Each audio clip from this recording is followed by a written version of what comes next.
षष्ठ खंड हृदय नाड़ी और सूर्य रश्मि रूप मार्ग की उपासना। जो पुरुष ब्रह्मचर्यादि साधनों से संपन्न और बाह्य विषयों की मिथ्या तृष्णा से निवृत्त होकर अपने हृदय कमल में विराजमान उपयुक्त विशिष्ट गुण ब्रह्म की उपासना करता है, उसकी यह मूर्धन्य नाड़ी के द्वारा गति बतलाई है, इसलिए इस नाड़ी का आरंभ किया जाता है। अब ये जो हृदय की नाड़ी है वे पिंगल वर्ण सूक्ष्म रस की है, वे शुक्ल नील पीत और लोहित रस की है, क्योंकि ये आदित्य पिंगल वर्ण है, ये शुक्ल है, ये नील है, ये पीत है और ये लोहित वर्ण है।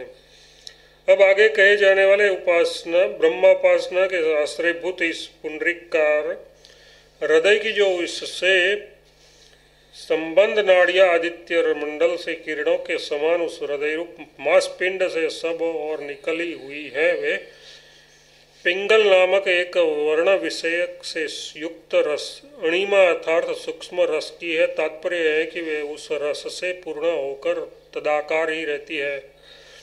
इस प्रकार वे शुक्ल नील पीत और लोहित रस से पूर्ण है। इस प्रकार पूर्ण पद का सर्वत्र अहंकार सर्वत्र अध्याहार करना चाहिए। पीत संज्ञक सौर तेज से परिपक्व हुए थोड़े से कफ से संपर्क होने पर पित्ता नामक और तेज पिंगल वर्ण हो जाता है। वही बात की अधिकता होने पर नीला हो जाता है और कफ की अधिकता होने पर वही शुक्ल हो जाता है।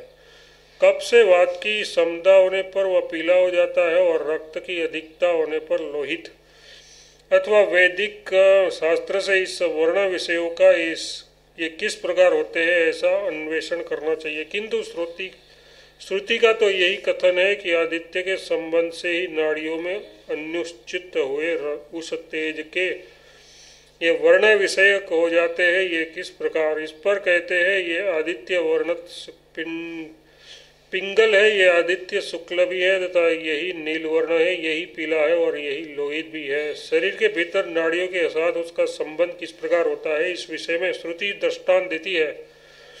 इस विषय में यह दृष्टांत है कि जिस प्रकार कोई वर्ण विस्तरणी महापथ इस समीपवर्ती और इस दूरवर्ती दोनों गांवों को जाता है, उसी प्रकार यह सूर्य की किरणें इस पुरुष में और उस आदित्य मंडल में दोनों लोकों में प्रविष्ट है। वे निस्तर इस आदित्य से ही निकली है और इस नाड़ियों में व्याप्त है तथा जो इस नाड़ियों से निकलती है वे इस आदित्य में व्याप्त है। इस विषय में जो समझना चाहिए कि जिस प्रकार लोक में कोई महान यानी विस्तरणीय मार्ग यथार्थ महापथ आतत व्याप्त हुआ इस समीपवर्ती और उस दूरदस्त दोनों ग्रामों को जाता है। इस प्रकार जैसा कि यह दृष्टांत है कि महापथ दोनों ग्रामों में प्रवेश करता है, ये सूर्य की किरणें दोनों लोकों में उस आदित्य मंडल में और इस पुरुष में आती जाती है, अर्थात महापथ के समान दोनों जगह प्रवेश किए हुए हैं। इस प्रकार प्रवेश किए हुए किस प्रकार प्रवेश किए हुए वे इस आदित्य मंडल में फैले हैं और शरीर में उन उपयुक्त पिंगलादि वर्णों वाली नाड़ियों में सुप्तगत यथार्थ प्रविष्ट होती है तथा इन नाड़ियों से व्याप्त होती यथार्थ प्रवृत्त होकर फैलती हुई इस आदित्य मंडल में प्रवेश करती है। रश्मि शब्द मतलब स्त्रीलिंग और पुल्लिंग दोनों लिंगों वाला होने के कारण उसके लिए पहले ता सर्वनाम का प्रयोग होने पर भी पीछे ते ऐसा कहा गया है। ऐसी अवस्था में जिस समय ये सोता हुआ भली प्रकार लीन हुआ पुरुष सम्यक प्रकार से प्रसन्न होकर स्वप्न नहीं देखता, उस समय ये इन नाड़ियों से चला जाता है, तब इसे कोई पाप स्पर्श नहीं करता और ये तेज से व्याप्त हो जाता है। तथा उस अवस्था में ऐसा होने पर जहाँ जिस समय ये जीव इस स्वप्नावस्था यथार्थ निंद्रा को प्राप्त होता सो जाता है। निंद्रा दो प्रकार की है, इसीलिए यहाँ समस्त ऐसा विशेषण दिया गया है। तात्पर्य है कि जिस समय वह जिसकी संपूर्ण इंद्रिय वृत्ति का उपसंहार हो गया है ऐसा हो जाता है, इसलिए बाह्य विषयों के संपर्क से प्राप्त हुई मलिनता का अभाव हो जाने के कारण ये सम्यक प्रकार से प्रसन्न होता है। तात्पर्य है कि इसलिए यह स्वप्न विषयाकार से भाषित होने वाले मानसिक स्वप्न प्राप्ति को नहीं जाता। यथार्थ उसका अनुभव नहीं करता। जिस समय इस प्रकार सो जाता है उस समय सूर्य के तेज से पूर्ण हुए उस पूर्वोक्त नाड़ियों में सुप्त यथार्थ प्रविष्ट होता है। तात्पर्य है कि इन द्वारभूत नाड़ियों से हृदयाकाश में पहुंच जाता है, सत को प्राप्त हो जाने के सिवा और कहीं स्वप्न का दर्शन नहीं होता। इस सामर्थ्य से नाड़ीसु इस पद में जो सप्तमी विभक्ति है उसे नाड़ी भी इस प्रकार तृतीय के रूप में बदल दी जाती है। सत को प्राप्त हुए उस प्राणी को कोई भी धर्माधर्म रूप पाप स्पर्श नहीं करता, क्योंकि उस अवस्था में आत्मा अपने स्वरूप में स्थित हो जाता है। जो जीव देह और इंद्रियों से विशिष्ट है उसको सुख दुख रूप अपने कार्य प्रदान करके पाप स्पर्श कर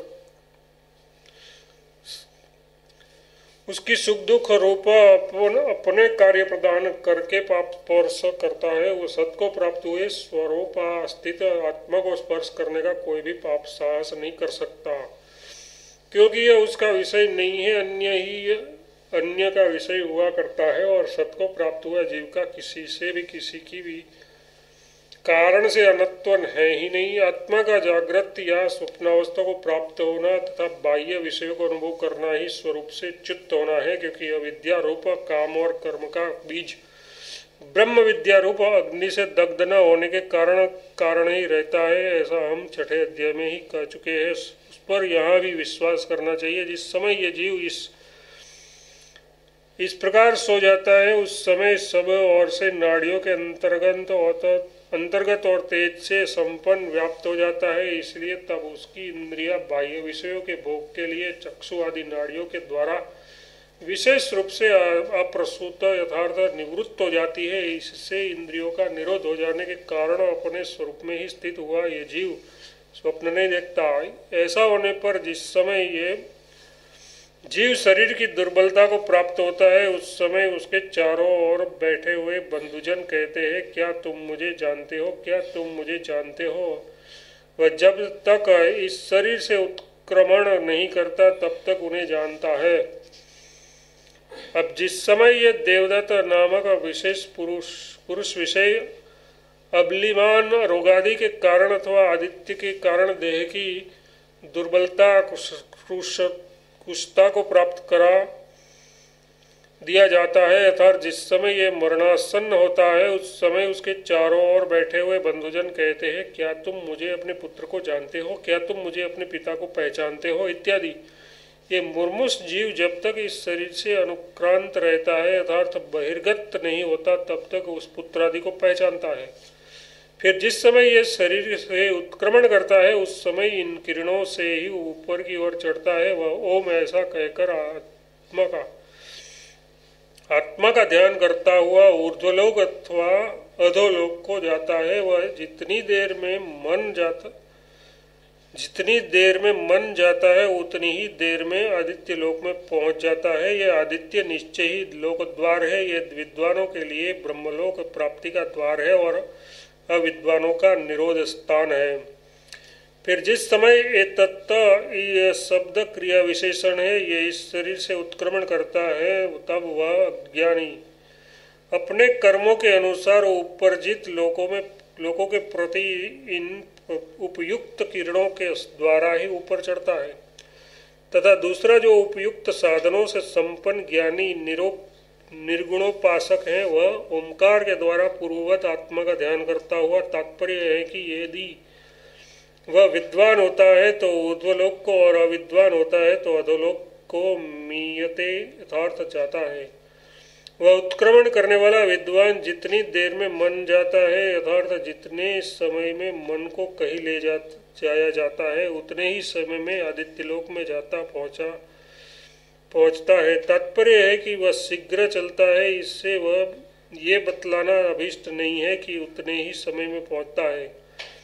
वह आदित्यलोक में क्यों जाता है यह बतलाया जाता है। ये जो आदित्य है वह निश्चय ही ब्रह्मलोक का प्रसिद्ध द्वार है। उस द्वारभूत आदित्य के द्वारा विद्वान ब्रह्मलोक को जाता है अतः इस द्वार से विद्वान ब्रह्मलोक को प्राप्त होते हैं। इसलिए ये विद्वान का प्रपदन है।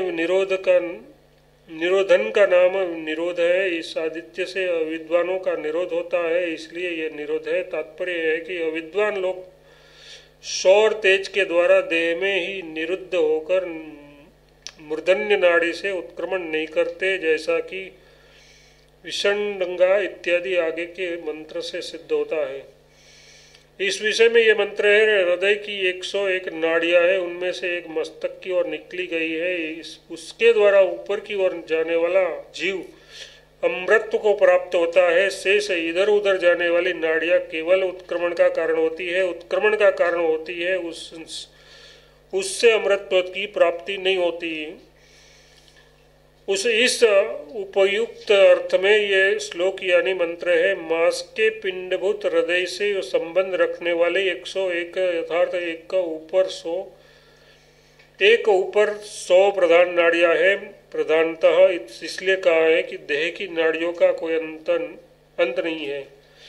उनमें से एक मूर्धा की ओर निकल गई है, उसके द्वारा ऊपर की ओर जाने वाला जीव अमृत भाव को प्राप्त होता है तथा अन्य नाड़ियों विषयक नाना गति वाली यथार्थ इधर उधर जाने वाली और ऊर्ध्वगामी है, वे संसार प्राप्ति की द्वारभूत है, अमृतत्व की हेतुभूत नहीं है। तो फिर कैसी है?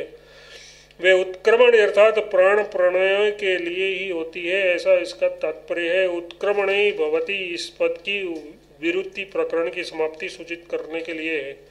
इति छंदोपनिषद अध्याय 6 खंड भाष्यम संपूर्णम।